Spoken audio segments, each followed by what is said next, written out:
ఇందిరమ్మ కమిటీలు వేసినావు. నీ తాత జాగిరా? ఇల్లు కట్టినా, రోడ్లు వేసినా, డ్రైనేజీ కట్టినా, పెన్షన్లు ఇచ్చినా, బియ్యం ఇచ్చినా ప్రజల డబ్బులు అవి. మీ సొంత జాగిరా? ఇవాళ అనేక మందికి ఇట్లా తప్పులు చేస్తే జైల్లో పోతున్నారు. ఇవాళ నేను డిమాండ్ చేస్తున్నా, నిజమైన పేదవాళ్ళకు, నీ ఇందిరమ్మ కమిటీలు పేరు పెట్టుకుంటావా, ఇంకో కమిటీ పెట్టుకుంటావా కాదు, కానీ నిజమైన పేదవాళ్ళకు కనుక ఇల్లు శాంక్షన్ కాకపోతే, నిజమైన పేదలను విస్మరించి నీ కార్యకర్తలకు నీ వాళ్ళకి ఇచ్చుకునే ప్రయత్నం చేస్తే దాంట్లో భాగం పంచుకున్న అధికారులు రేపు గుర్తింపు అవుతారు. దానికి వ్యతిరేకంగా ప్రజలు ఉద్యమించే పరిస్థితి అని చెప్పి హెచ్చరిస్తా ఉన్నాం. ఇవాళ భారతీయ జనతా పార్టీగా ఇవన్నీ చూస్తూ ఊరుకోవడానికి సిద్ధంగా లేం. ఖబర్దారని చెప్పి హెచ్చరిస్తా ఉన్నా. పిచ్చి పిచ్చి పద్ధతులని పెట్టి ప్రజల్ని వేధించే ప్రయత్నం చేయొద్దని చెప్పి హెచ్చరిస్తా ఉన్నాం. కొత్త పెన్షన్లు దేవుడెరుగు, పాత పెన్షన్లు సర్టిఫికేట్ల వెరిఫికేషన్ పేట, హ్యాండిక్యాప్లో సర్టిఫికేట్ వెరిఫికేషన్ పేట తీసుకపోయి క్యాన్సిల్ చేస్తున్నాం. పెన్షన్ క్యాన్సిల్ చేస్తున్నాం. ఇలా కళ్యాణలక్ష్మి చెక్కులు పెళ్లి పందిరిలో ఇవ్వాలని చెప్పి మొదలుపెట్టిండ్రు. పెళ్లి పందిరి దేవుడెరుగు, పిల్లలు పుట్టిన తర్వాత ఇస్తాడు. మొట్టమొదటి బిడ్డ పుట్టిన ఖాతాలు రాకపోతే రెండో బిడ్డ పుట్టినాక వస్తున్నాయి. ఇవన్నీ సరి చేసుకోమని చెప్పి నేను ఈ ప్రభుత్వాన్ని హెచ్చరిస్తా ఉన్నా. రెండవది, ఈ గత 3-4 రోజులుగా అకాల వర్షాలు పడి అనేక ప్రాంతాలలో ఏ వడ్లయితే వాళ్ళు కాంటాలు పెట్టుకోవడం డిలే కావడం వల్ల, రకరకాల కారణాల వల్ల అవి తడిసి ముద్దైనవి, రంగు మారే ప్రమాదం ఉన్నది. మనం చూస్తూ ఉన్నాం. నిన్న సిద్దిపేట మార్కెట్లో కావచ్చు, ఇతర మార్కెట్లో కావచ్చు, ఇలా కాంటకు సిద్ధంగా ఉన్నటువంటి ధాన్యం నీటి పాడైపోయింది, కొట్టుకుపోయింది, మొత్తం తడిసి ముద్దయింది. ఇప్పటికే కన్నీళ్ళు పెడుతూ ఉన్నారు.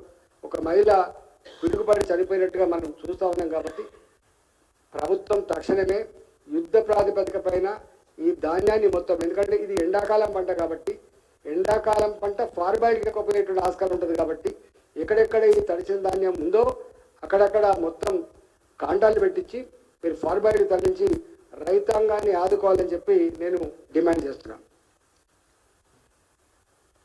ఇవాళ నితిన్ గడ్కరీ గారు వస్తున్నారు ఈ రాష్ట్రానికి.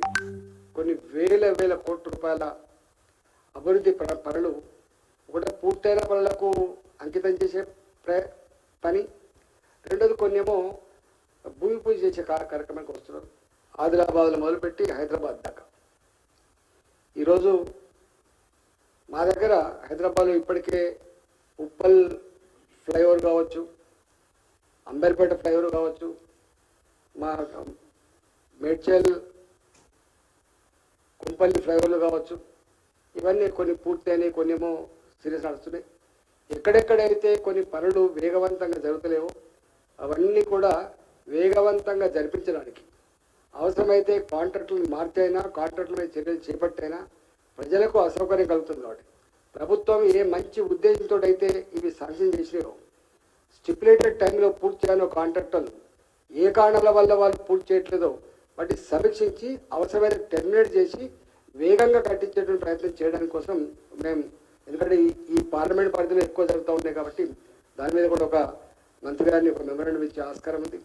రెండవది, కొన్ని శాంక్షన్స్ ఈ మధ్య మేము నల్లగొండ రూట్లో సిటీలో ఫ్లైఓవర్లు లేవు. పనామా గూడౌన్స్ కావచ్చు, హయత్నగర్ కావచ్చు, వలసలపురం క్రాస్లు కావచ్చు, ఇవన్నీ లేవు.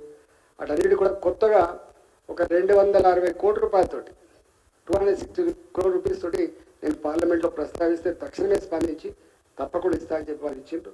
అదేవిధంగా వరంగల్ రూట్లో కూడా నేషనల్ హైవేస్లో మీరు ఎప్పుడైనా పోతే తెలుస్తుంది, జోడిమెట్ల సెంటర్ విపరీతంగా యాక్సిడెంట్స్ అవుతాయి. కొన్ని కాలేజీలన్నీ కూడా బయటకు అయినాయి, పిల్లలంతా అక్కడ బయటికి చదువుకొని పోతున్నారు కాబట్టి 10,000 సంఖ్యలో చనిపోతున్నారు.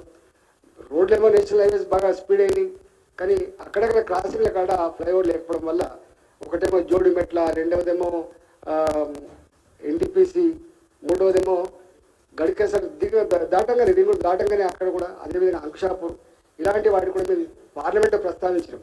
సరే, ఇట్లా మాకు పరిస్థితి మంచి లేదు, రాష్ట్రంలో ఈ ప్రభుత్వం మాకు డబ్బులు ఇచ్చే పరిస్థితి లేదు, ప్రాణాలు గాలిలో కలిసిపోతున్నాయని వాటికి కూడా 4-5 ఫ్లైఓవర్లు మాకు శాంక్షన్ ఇచ్చారు 160 కోట్ల రూపాయలతో.